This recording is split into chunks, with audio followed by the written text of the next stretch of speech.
تو کوشش اس کی تلاوت کی روزانہ پابندی سے کریں. ویسے آپ اپنی تسلی کے لیے 2 رکعت نماز ادا کر کے اس کے بعد عذاب قبر سے نجات کے لیے دعا کرنا چاہیں تو اس کی گنجائش ہے, کوئی حرج نہیں ہے. جی بہت بہت شکریہ مفتی صاحب. مجھے امید ہے محترمہ آپ کو آپ کے سوال کا جواب مل گیا ہوگا, اور مفتی صاحب نے صحیح بات کہی کہ جو بھی قرآن اور حدیث کی روشنی میں باتیں آئی ہیں اس پر ہی عمل کرنا چاہیے. یہ قبر کی نفل کی نماز میں نے بھی پہلی بار سنا تھا, جس کا مفتی صاحب نے جواب دے دیا کہ ایسی کوئی نفل کی نماز نہیں ہوتی ہے.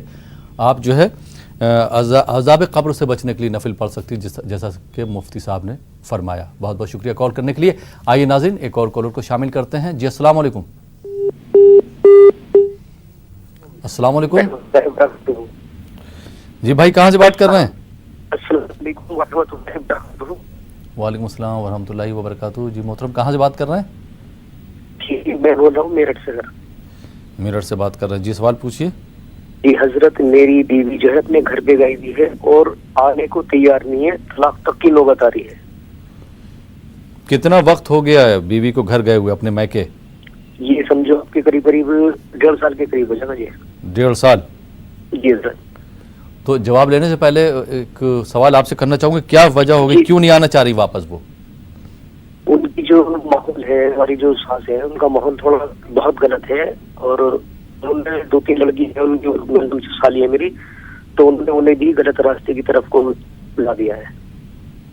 جی. لیکن میرے بچے ہیں, میں چاہتا ہوں کہ میرے بچے تو ہے, مطلب میری بیوی میرے شادی کو کیسے سال ہو گئے آپ کی؟ یہ قریب ہو گئے جی 6-7 سال. 6-7 سال. بچے کتنے؟ بچے 2 بچے ہیں جی. تو بچے آپ کے ساتھ ہیں یا والدہ صاحبہ کے ساتھ میں؟ نہ انہی کے پاس ہے جی بچے. اور وہ آپ کی ساس صاحبہ جو ہے نہیں بھیجنا چاہ رہی ہیں اپنی بیٹی کو؟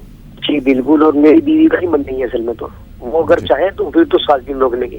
جی ٹھیک ہے, مفتی صاحب سے جواب لے لیتے ہیں. مفتی صاحب جو بات آپ کو بتائیں, جو مشورہ دیں, اس پر آپ عمل کرنے کی ضرور کوشش کیجیے گا, تو انشاءاللہ آپ کی شریکیات آپ کے ساتھ رہیں گی. بہت بہت شکریہ. جی مفتی صاحب کو بھی سر میرا سلام کہہ دیجیے گا. جی مفتی صاحب آپ کو سن رہے ہیں, آپ بہت بہت شکریہ. جی مفتی صاحب محترم کی کس طرح سے رہنمائی فرمائیں گے؟ وعلیکم السلام ورحمۃ اللہ وبرکاتہ. جی دیکھیے بھائی, اس کے لیے 2 عمل عرض کریں گے ہم, ان دونوں کو پابندی سے کیا کریں, اللہ کی رحمت سے امید رکھیں اور دعا کیا کریں. اللہ دلوں کو جوڑنے والا ہے, دلوں کو توڑنے کا کام شیطان کرتا ہے, اور شیطان کی یہ سب سے بڑی کامیابی ہوتی ہے کہ وہ میاں بیوی میں تفرقہ ڈالے. اور یقین مانیں وقت نہیں ہے, ورنہ تفصیل سے ہم احادیث ایک ایک کر کے پیش کرتے کہ میاں بیوی کو الگ کرنا, جدا کرنا, ان کے درمیان کوئی بھی ایسی بات کر کے ان کے آپس کا رشتہ خراب کرنا انتہائی بدترین کام ہے.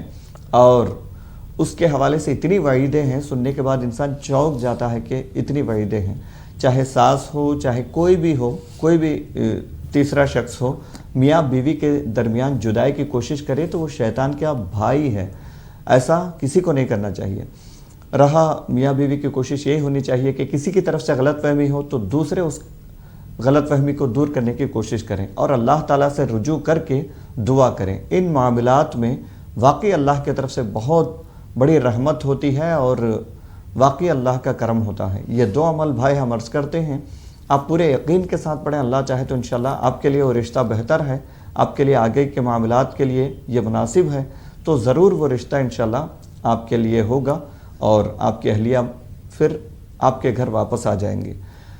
کرنا یہ ہے, نمازوں کی پابندی کریں, استغفار کی کثرت کریں. یہ 2 تو آپ لازمی سمجھیں کہ استغفار کی کثرت جتنا ہو سکے استغفار کرتے رہیں. استغفر اللہ استغفر اللہ استغفر اللہ الذی لا الہ الا هو الحی القیوم واتوب الیہ. کوئی بھی استغفار جو آپ کو آتا ہو وہ کثرت سے پڑھیں, نماز پڑھیں. اب اس کے علاوہ فجر کے بعد سورہ یاسین پڑھ کر دعا کریں. رات میں سونے سے پہلے یا عشاء کے بعد یا ودودو 10 تسبیحاں پڑھیں. ہو سکتا ہے 10 تسبیحاں پڑھنے میں آپ کو تھوڑا سا وقت لگ جائے, لیکن اس کا اثر بہت زیادہ ہوگا. اللہ چاہے تو انشاءاللہ ان دونوں عمل کی برکت سے آپ کے رشتے میں قربت نصیب ہوگی, رکاوٹیں دور ہوں گی, غلط فہمیاں دور ہوں گی اور محبت پیدا ہوگی. انشاءاللہ آپ کا معاملہ بن جائے گا. صبح فجر بعد سورہ یاسین پڑھنا ہے, اس کے بعد دعا کرنا ہے. عشاء کے بعد یا ودودو یا اللہ کا مبارک نام ہے, 10 تسبیحاں پڑھنا ہے, یعنی 1000 مرتبہ. شروع اور آخر میں درود شریف پڑھ لیں، اس کے بعد اللہ کی بارگاہ میں دعا کریں، انشاءاللہ اللہ کی رحمت ضرور ہوگی، آپ کا مسئلہ حل ہو جائے گا انشاءاللہ۔ انشاءاللہ، بہت بہت شکریہ محترم، آپ نے جو میرٹ سے کال کیا تھا، مجھے امید ہے کہ آپ کو آپ کے سوال کا جواب مل گیا ہوگا۔ دراصل والدین جو ہیں اپنے بچوں کو بہت پیار کرتے ہیں، باپ کے پیار کرنے کا الگ انداز ہے، ماں کے پیار کرنے کا الگ انداز ہے، اور جب اس طرح سے کوئی جھگڑے ہوتے ہیں تو ماں جو ہے جذبات میں فیصلے لے لیتی ہے، کبھی بھی وہ برا بچوں کا نہیں چاہتی ہے، جس کی وجہ سے رشتے بگڑ سکتے ہیں۔ تو کوشش یہ کیجئے کہ آپ اپنے جو گھر کے بڑے ہیں ان کو شامل کیجئے اور یہ رشتوں کو ہموار کیجئے۔ بہت بہت شکریہ کال کرنے کے لیے میرٹھ سے۔ آئیے ناظرین ایک اور کالر کو شامل کرتے ہیں۔ جی السلام علیکم۔ السلام علیکم جی، میری آواز آپ تک آ رہی؟ ہاں جی آ رہی ہے۔ جی محترمہ، کہاں سے بات کر رہی ہیں آپ؟ میرے کو نا سر میں بہت درد رہتا ہے، سر میں درد کے لیے۔ ٹھیک ہے، ہیلو جی جی، آپ کہاں سے بات کر رہی ہیں؟ بنگلور سے بول رہے ہیں۔ ٹھیک، سر میں درد کے لیے اور نیند نہیں آتی، اس کے لیے وظیفہ بول دینا۔ تو دو سوال ہے۔ جی جی، بہت بہت شکریہ کال کرنے کے لیے۔ جی مفتی صاحب، کیا جواب دینا چاہیں گے آپ؟ جی دیکھیے بہنا، آپ کے دونوں مسائل کا تقریباً ایک ہی وظیفہ ہے، وہ یہ ہے سر میں درد ہو تو آپ سر پہ ہاتھ رکھ کر 66 مرتبہ 66 ٹائمز لا الہ الا اللہ پڑھ لیں، اپنے اوپر دم کر لیں، پانی پر ہو سکے تو دم کر کے پی لیں۔ یہ جب بھی سر میں درد ہو تو یہ پڑھ لیں، انشاءاللہ اللہ کی رحمت سے امید ہے آپ کا سر درد ختم ہو جائے گا۔ لا الہ الا اللہ 66 ٹائمز پڑھنا ہے، اور نیند نہ آتی ہو کسی کو تو بستر پہ لیٹنے کے بعد لا الہ الا اللہ کی کثرت کرتے رہیں، انشاءاللہ جلد سے جلد نیند آ جائے گی۔ جی بہت بہت شکریہ مفتی صاحب۔ آئیے ناظرین ایک اور کالر کو شامل کرتے ہیں۔ جی السلام علیکم۔ وعلیکم السلام۔ جی محترمہ، کہاں سے بات کر رہی ہیں آپ؟ ہم بمبئی سے بول رہے ہیں مولانا صاحب۔ ہمارا دو سوال ہے۔ جی آپ کی آواز جو ہے تھوڑی سی بریک ہو رہی ہے، سوال پھر سے کیجئے۔ ہم کرتے ہم کو برائی ملتی ہے مولانا صاحب، اور ہم پیپر کے لیے بولے تھے گھر کا، ہم بھول گئے کون سی دعا مولانا صاحب بتائے تھے۔ جی یہ دو سوال ہمارا ہے، اور ایک سوال اور، ہمارا بچہ ہمارا کوئی بات نہیں مانتا ہے، الٹی دیتا ہے ہم کو جواب۔ ایک تو آپ نے امتحان میں کامیابی کے لیے نہیں، کوئی پیپر بات کس چیز کے؟ ہمارا بیٹا ہمارے کو پلٹ کے جواب دے دیتا ہے، ماں کی اہمیت نہیں رکھتے وہ۔ ٹھیک ہے، زمین کے کاغذات حاصل کرنا چاہتی ہیں، آپ کا بلڈر نہیں دے رہا اور آپ کا بیٹا آپ کا کہنا نہیں سن رہا۔ ہاں، کس کے ساتھ بھلائی کرتے ہمارے ساتھ برائی ملتی ہے۔ ٹھیک ہے، بہت بہت شکریہ ممبئی سے کال کرنے کے لیے۔ جی مفتی صاحب، ان کے دو سوال ہیں محترمہ کے، کیا جواب دینا چاہیں گے کہ زمین انہوں نے لی ہے لیکن اس کے کاغذات جو ہے بلڈر نہیں دے رہا ہے، اور ان کا بیٹا جو ہے فرما بردار نہیں ہے، ان کا کہنا نہیں سنتا ہے۔ جی دیکھیں بھائی، یہ بہت سوں کی شکایت ہے کہ ہم دوسروں کے ساتھ اچھائی کے ساتھ پیش آتے ہیں، وہ ہمارے ساتھ برا رویہ اختیار کرتے ہیں، تو اس میں بسا اوقات اس میں سچائی بھی ہوتی ہے، اور ایک حقیقت یہ بھی ہے کہ ہمیں پتہ نہیں ہوتا کہ ہمارا رویہ ان کے ساتھ کیا ہوتا ہے۔ ہم سمجھتے ہیں کہ ہم بہت اچھا رویہ کریں، کہیں نہ کہیں ہمارے رویے میں بھی کمی ہوتی ہے، جس کی وجہ سے ہم کو بدلے میں ایسا رویہ دیکھنے کو ملتا ہے۔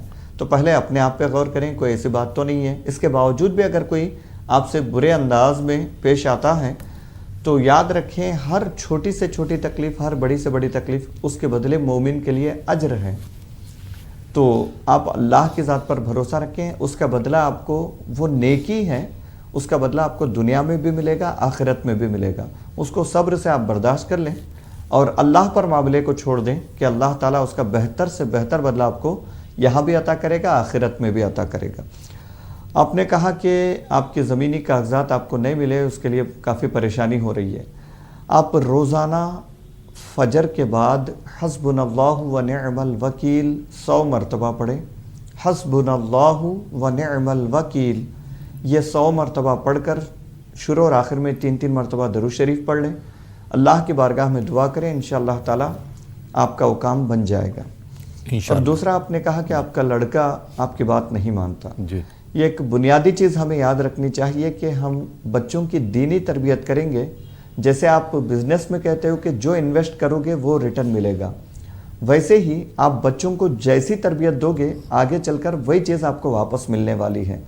بچپن میں ہمارے ماحول یہ ہوتا ہے کہ ہم بچوں کو ناچنے گانے پر خوش ہوتے ہیں، ان کو مبارکبادی دیتے ہیں، پیسے دیتے ہیں، انعام دیتے ہیں، بالکل ایسا کلچر دیتے ہیں کہ ان کو وہ کوئی شریف لوگوں کا کلچر نہیں ہوتا۔ بڑے ہونے کے بعد پھر جب وہ اسی ماحول سے سیکھ کر آتے ہیں، ہمارے مقابل کھڑے ہوتے ہیں تو ہمیں تکلیف ہوتی ہے، ہمیں کوئی تکلیف دہ بات کرتے ہیں، ہماری بات نہیں مانتے تو ہمیں تکلیف ہوتی ہے۔ تو بچوں کو بچپن ہی سے دینی تربیت دیا کریں، آداب سکھایا کریں، تو بڑے ہونے کے بعد یہ شکایتیں نہیں ہوں گی۔ بہرکیف اب اگر آپ کا بچہ اس حال میں ہے کہ ان کو کچھ سمجھایا جائے تو سمجھ سکتے ہیں، تو بالکل سمجھانے کی کوشش کریں، کسی دینی تعلیم یافتہ آدمی کے پاس لے جا کر، کسی حافظ صاحب کے پاس، کسی مولانا کے پاس لے جا کر ان کو سمجھانے کی کوشش کریں، کوئی دینی کتابیں پڑھنے کی کوشش کی جائے کہ وہ پڑھیں، یا بہت سارے بیانات والدین کے احترام پہ نیٹ پر بھی موجود ہیں، سوشل میڈیا پر بھی موجود ہیں، وہ سنانے کی کوشش کریں۔ کوئی بھی طریقہ جو والدین کے حوالے سے بچے میں سدھار پیدا کرنے کا ہو اس کو اپنانے کی کوشش کریں۔ ساتھ میں آپ یہ ایک عمل کریں، اللہ چاہے تو انشاءاللہ تعالیٰ اس کی برکت ضرور ہوگی۔ یا حمیدو روزانہ 90 بار پڑھ کر آپ اللہ کی بارگاہ میں دعا کریں، 90 ٹائمز پڑھنا ہے، پڑھ کر اللہ کی بارگاہ میں دعا کریں کہ آپ کے لڑکے کی طبیعت میں سدھار ہو، وہ آپ کا کہنا مان جائے۔ اللہ کے ذات سے امید ہے انشاءاللہ اس کی برکتیں حاصل ہوں گی انشاءاللہ۔ بہت بہت شکریہ مفتی صاحب۔ آئیے ناظرین ایک اور کالر کو شامل کرتے ہیں۔ جی السلام علیکم۔ ہلو السلام علیکم۔ وعلیکم السلام۔ جی بھائی کہاں سے بات کر رہے ہیں؟ ہاں جی میں کرناٹک سے بات کر رہا ہوں۔ جی سوال پوچھیے۔ ہاں میرا سوال یہ ہے کہ قریب میں 7-8 مہینے سے ملازمت کی تلاش میں ہو نہیں پا رہا ہے، تھوڑا مفتی صاحب سے پوچھنے کا تھا۔ ٹھیک، بہت بہت شکریہ کال کرنے کے لیے۔ جی مفتی صاحب، بھائی جو ہے اپنی نوکری کو لے کے پریشان ہے، 7-8 مہینے سے جو ہے پریشان ہے، ان کی جو ہے نوکری نہیں لگ رہی ہے، کون سی دعا ان کو پڑھنا چاہیے یا کون سا وظیفہ آپ بتائیں گے؟ جی بھائی، اللہ تعالیٰ آپ کو کوئی مناسب روزگار نصیب کرے، کوئی مناسب ملازمت نصیب کرے، حلال نوکری عطا ہو، ہماری دعا ہے۔ آپ یہ عمل روزانہ کیا کریں، بڑا انتہائی بابرکت اور بہت زیادہ مؤثر عمل ہے۔ عشاء کی نماز کے بعد سونے سے پہلے آدھی رات میں پڑھیں تو بہتر ہے۔ اگر کسی کی اتنی دیر تک جاگنے کی عادت نہیں ہے تو آپ سونے سے پہلے یہ عمل کسی ایک وقت کو مقرر کر کے کر لیا کریں۔ یا مسبب الاسباب، یا مسبب الاسباب، اس کو 500 مرتبہ پڑھنا ہے۔ شروع اور آخر میں 3 مرتبہ درود شریف پڑھ لیں، قبلے کی طرف رخ کر کے کھلے سر ہو کر کے پڑھیں اور پورے یقین کے ساتھ پڑھیں۔ انشاءاللہ تعالیٰ اللہ چاہے تو اس عمل کی برکت سے آپ کو کوئی مناسب نوکری مل جائے گی۔ روزانہ پڑھنا ہے، پابندی کے ساتھ پڑھنا ہے۔ یہ عمل وظیفہ 500 مرتبہ جیسے پڑھیں گے آپ، اس کے بعد دعا بھی کریں حلال روزگار کے لیے۔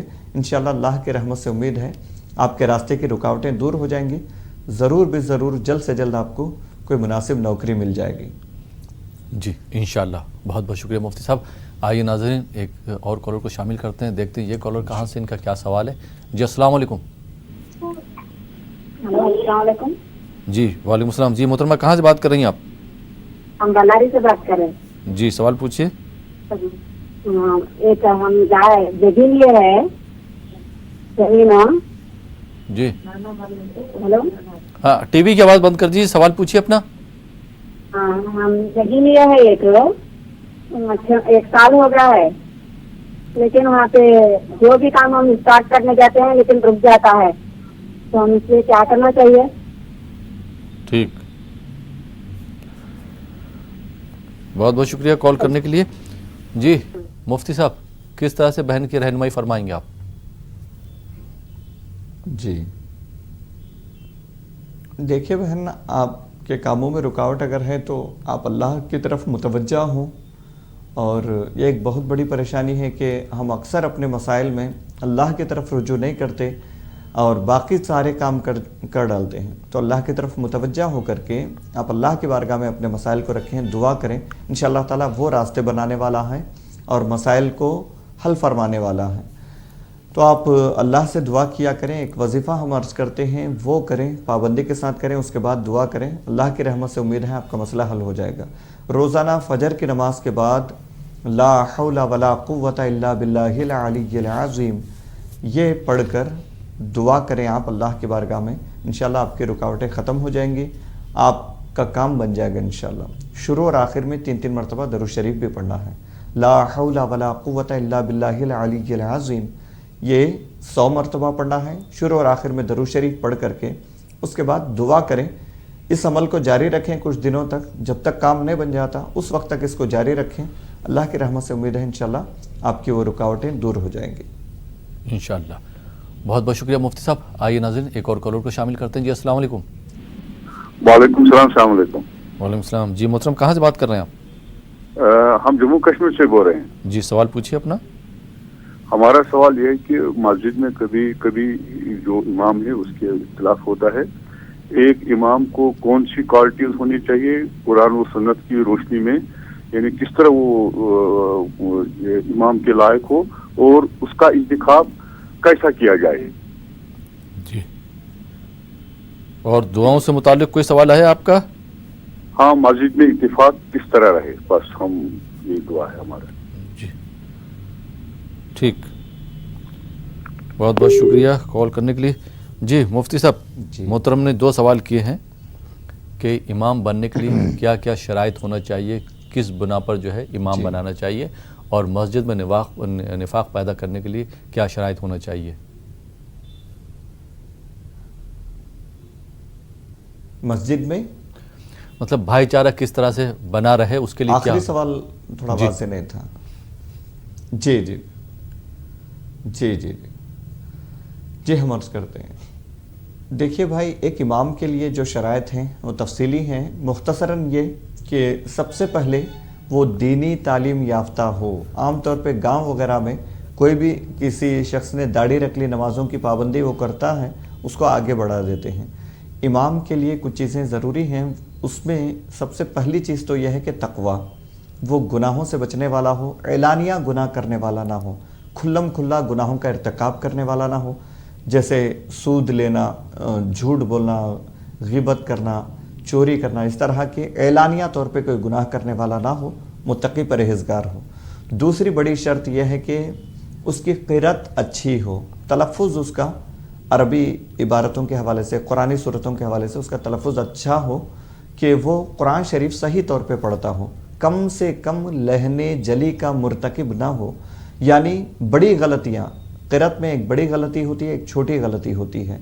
چھوٹی غلطی اگر ہو جائے تو اس سے نماز تو ہو جاتی ہے لیکن قرأت کے حسن میں کمی آتی ہے. مناسب نہیں تھا لیکن پڑھ لیا.